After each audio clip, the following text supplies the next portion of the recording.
coming to you live from Tel Aviv this hour. Thanks for joining us. We begin the day here looking at the Israel Defense Force launching airstrikes on a number of Hamas targets in the Gaza Strip overnight. That's following clashes along the Israel-Gaza border area yesterday, where a Palestinian gunman managed to approach the fence and fire directly into an army position, shooting an Israeli border policeman in the face. Identified as 21-year-old Barel Shmuley is reportedly in critical condition after surgery. Our correspondent Mary McAuliffe is down south and reports from the Israel-Gaza border.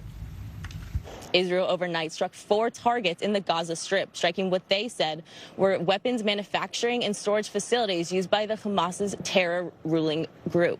These strikes came in response to violent clashes on the border between Israel and Palestinian protesters, the first such violent clashes on that border area in some time. One Israeli border police officer was critically injured in these clashes, and he was evacuated to Israel's Soroka hospital in critical condition. On the Palestinian side, 41 Palestinians were injured during these clashes. At least 2 were critically injured, and Palestinian media reporting that at least one of the seriously injured is a 13-year-old boy.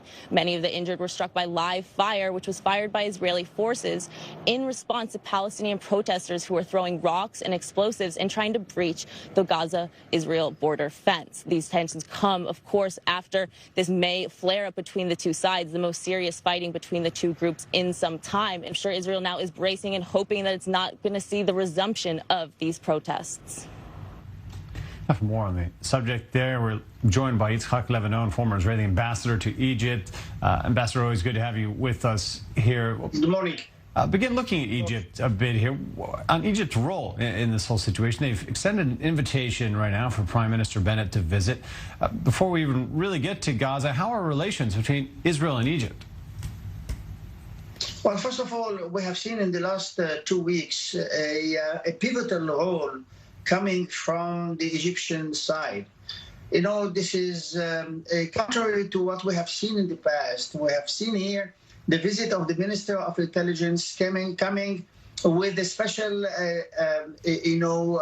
letter or message coming from Abdel Fattah al-Sisi in order to reach a kind of an arrangement in Gaza.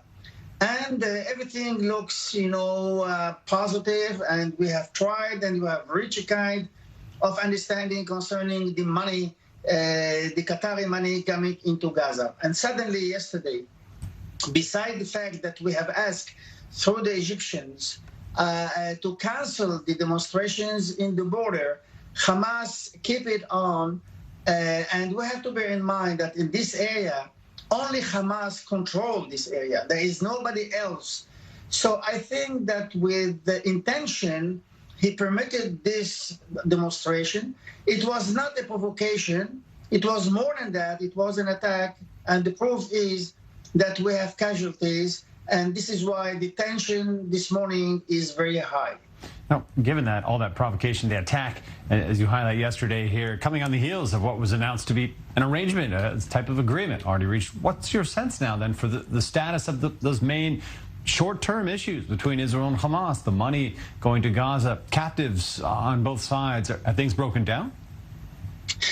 Look, in the past few months, the general idea was to reach a kind of an arrangement or understanding between us and Hamas through the Egyptians with the help of other actors also, the United Nations, Qatar, and even, the Palestinian Authority, whatever. This, looks going in the right directions until last night. I must say clearly that this morning, beside the high tension that we see on the ground, there is a huge dilemma in the Israeli side. How to react, because a reaction has to come. We cannot afford ourselves one. From one side, we are talking about steps to ease and to help and to make it good for the Palestinian people in Gaza and Hamas. And from the other side, we have seen the Hamas and the Palestinians shooting, attacking, using hostility against the Israelis. It will not go together, and at one stage, we will have to decide. I believe that this morning in the government, in the cabinet, they will discuss this issue. I believe that some kind of reaction will come.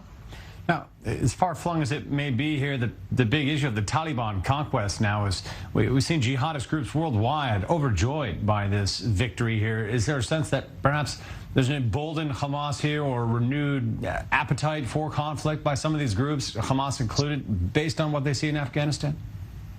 If the Hamas will have an appetite, even a big appetite, after what happened in Afghanistan, I think that he is doing a huge tactical and strategical mistake toward Israel.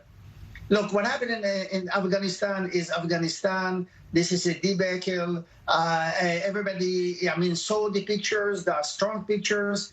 But from this point, and to reach the conclusion that we in Gaza, we in Hamas, we the Islamic Jihad, we can hit Israel because Israel will be weak as the United States, it is a huge strategic mistake from Hamas. And now, on the potential for, you mentioned the United Nations involved, we talk about Egypt here, obviously. Is there a role for the United States right now in this process between Israel and the Palestinians at large, Gaza in particular, or does there not appear to be too much engagement from the U.S. side at this point? The United States, before Afghanistan, and I strongly believe after Afghanistan, are supporting the efforts for the arrangement with Gaza. Because the final objective will be stability and everything will be quiet. And there is the role of Egypt, which is really very essential in these efforts. But if you are asking me if the United States will come with a new plan to reach a final or a permanent solution between us and the Palestinians, I think that America is not there. America has huge problems, not only Afghanistan, domestic problems, China, and whatever. So I think that the United States is not really at this stage, but yes, there would have to go a kind of an interim, a kind of a temporary, let's say, ease between us and Hamas in order to strike a calm in this region. Change and the I atmosphere think that a they bit. will be satisfied with this. Ambassador Itzhak Lebanon, thank you very much for your time. Have a nice day.